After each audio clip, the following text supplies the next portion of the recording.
Hello fellow cyborgs, and welcome to the promised video, my try a chapter. In yesterday's video, you heard me promise you that I was going to be trying chapters from these books I have collected from my local libraries that are all written by Black authors. So that's what's happening today. So let me go through this stack with you and then start with the sampling. This is Giovanni's Room by James Baldwin. I heard Hillary from Your Robot Friend talk about this and it piqued my interest. This is about the intersectionality between being a Black man and being a gay man, and I'm very eager to see that sort of niche story, and I'm hoping that I will really enjoy this little baby book. Like, I know it's just a mass market paperback size, but it looks teeny tiny compared to the other ones I have here. So yes, this is something I'm excited to give a go. This is A Lesson Before Dying by Ernest J. Gaines. In here are two main characters, one who is falsely accused of murder and sentenced to death in prison, and then another man who has gone away to college and improved his life and has come back to his hometown.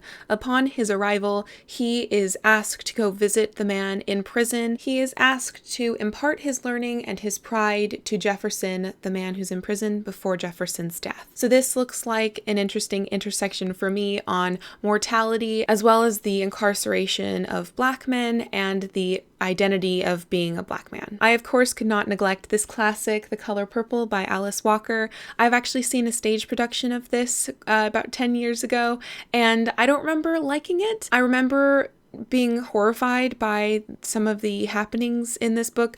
I'm a bit worried about how graphic this will be. However, a lot of people love this book. I recently heard Hannah Tay talk about it, and she adores Alice Walker, so I definitely want to give it a go. This is also an epistolary novel. It is written as prayers to God, so that definitely intrigues me as well. This also apparently has some lesbian themes, which quite interesting to see that intersection between being a Black woman and being a gay woman. So we'll just have to see. This is Their Eyes Were Watching God by Zora Neale Hurston. I don't know very much about this. This is the one I kind of know least about. I think it's just kind of like not a romance, but it has to do with a marriage and just in general with Black society for both men and women. I really don't know, but it's one of the greats and my local library had it and I decided to give chapter 1 a try. So perhaps I will have a bit more insight as to what this is actually about once I give it a go. This is the only nonfiction I picked up. This is The New Jim Crow, Mass Incarceration in the Age of Colorblindness by Michelle Alexander. I watched Michelle Alexander's TED Talk on YouTube, which had to do with mass incarceration and the racism in regards to it. And finally, I could not at all leave Americana by Chimamanda Ngozi Adichie behind.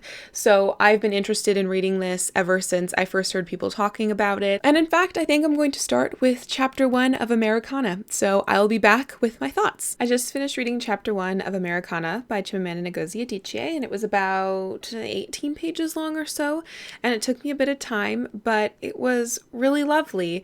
I think that this will be a really nice blend between learning about Black culture in America, Black immigrant culture in America, and Black culture in not America, in Africa. So a blend of learning about those various different cultures and different identities, also with a blend of fiction and perhaps like a bit of a romance and perhaps some tragic Hamlet things happening too. I love me some melancholy. So far I definitely want to continue reading, so I think that I'll be picking up a copy of Americana because in this try chapter there isn't going to be like one winner.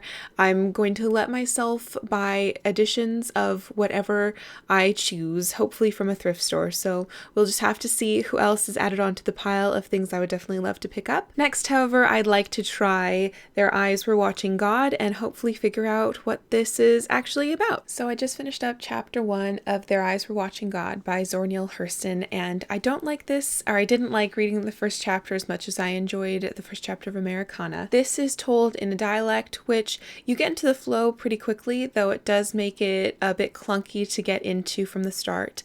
It appears that the story starts out with a woman, Janie, returning to her hometown after having run away with a young man named Tea Cake, and she's come back after he's died, and the town is mighty curious about why she's back.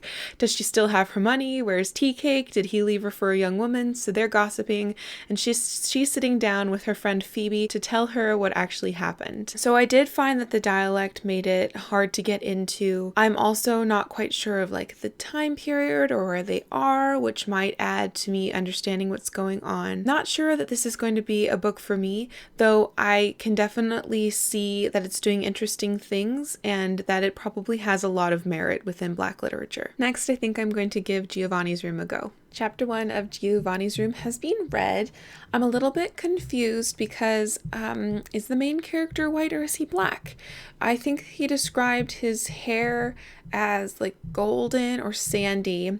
He described his mother as blonde and pale, and his dad had sandy hair as well. I was under the impression that the main character in here was black. Correct me if I've got the wrong impression in chapter 1 or if I missed something. I would really like to know, because that was something I was really looking forward to in this book, was the intersection between being a gay and black man.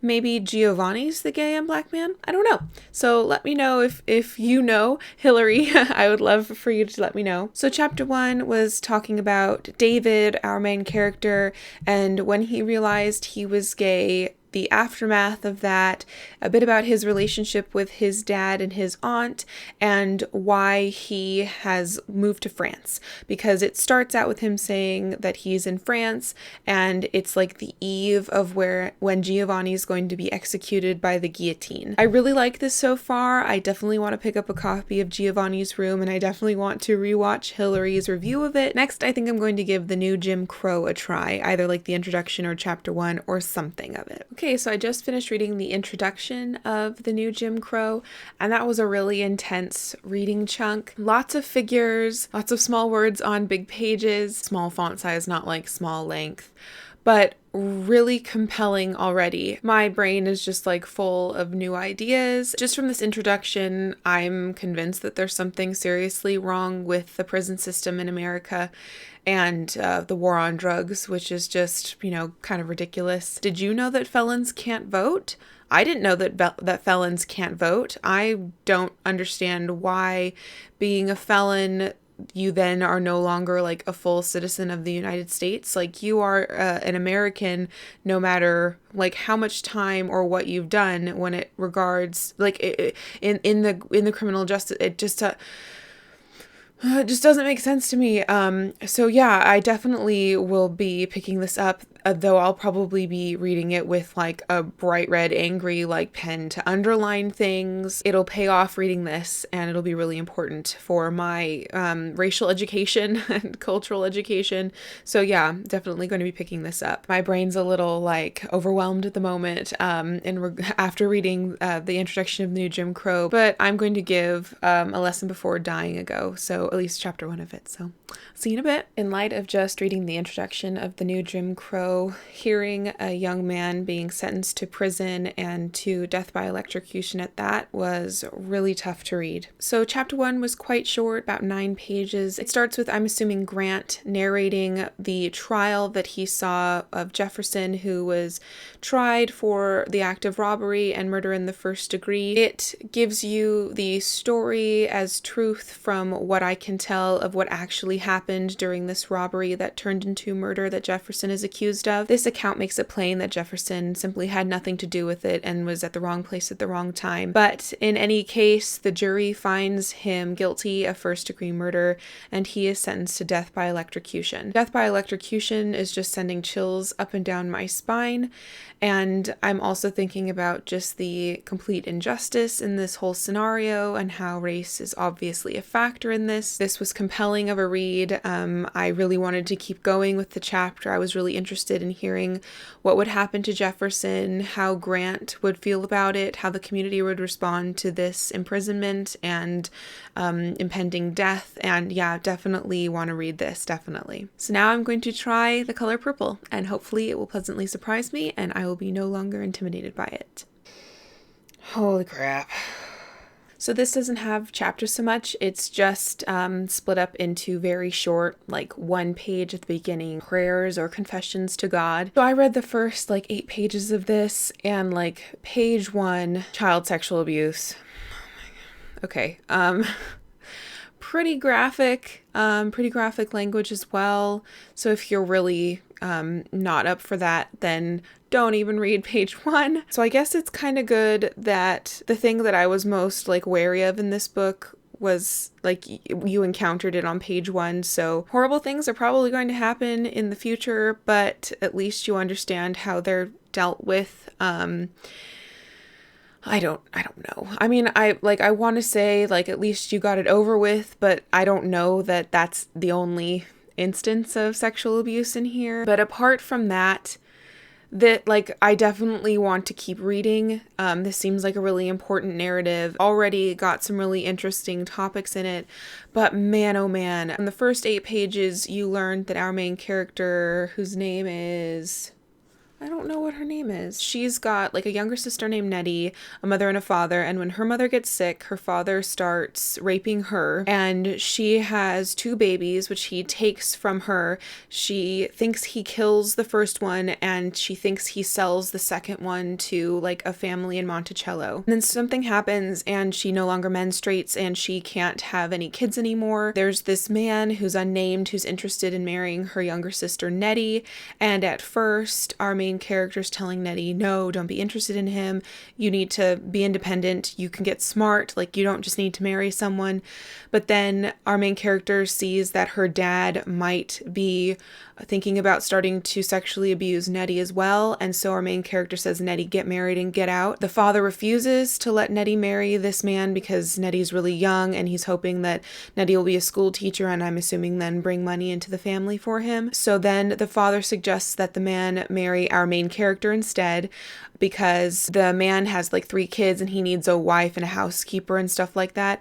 And the father says that his eldest daughter ought to really be married first. Can't really keep her around the house anymore. She's really ugly and big, but you know, she can't have kids anymore. So at least you won't have to worry about her bringing anything into the home that you'll have to feed and clothe.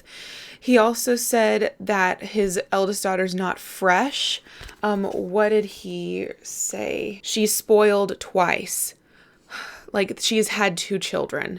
And I just kind of have like chills running down my spine. It's just awful.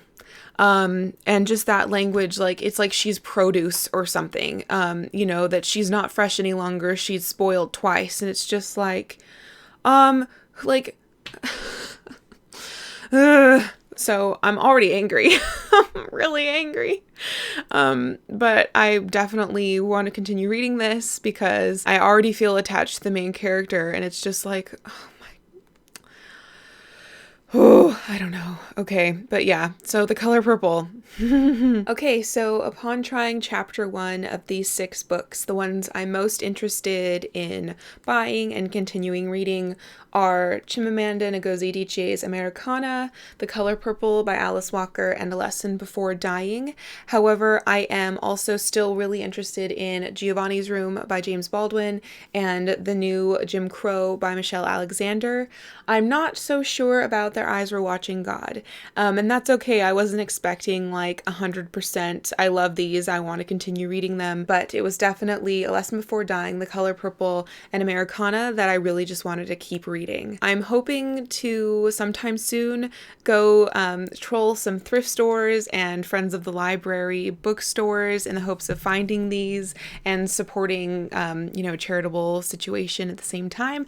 I've recently been watching Hannah Tay's channel. Check her out if you want. She's sassy and lovely and really thoughtful, and I'm enjoying her videos a lot. She gets her books mostly from thrift stores, so she's definitely got the thrift store bug in me. I hope you enjoyed this video and enjoyed hearing my first impressions on this collection of Black literature. Thank you for watching, and until next time, continue to be lovely.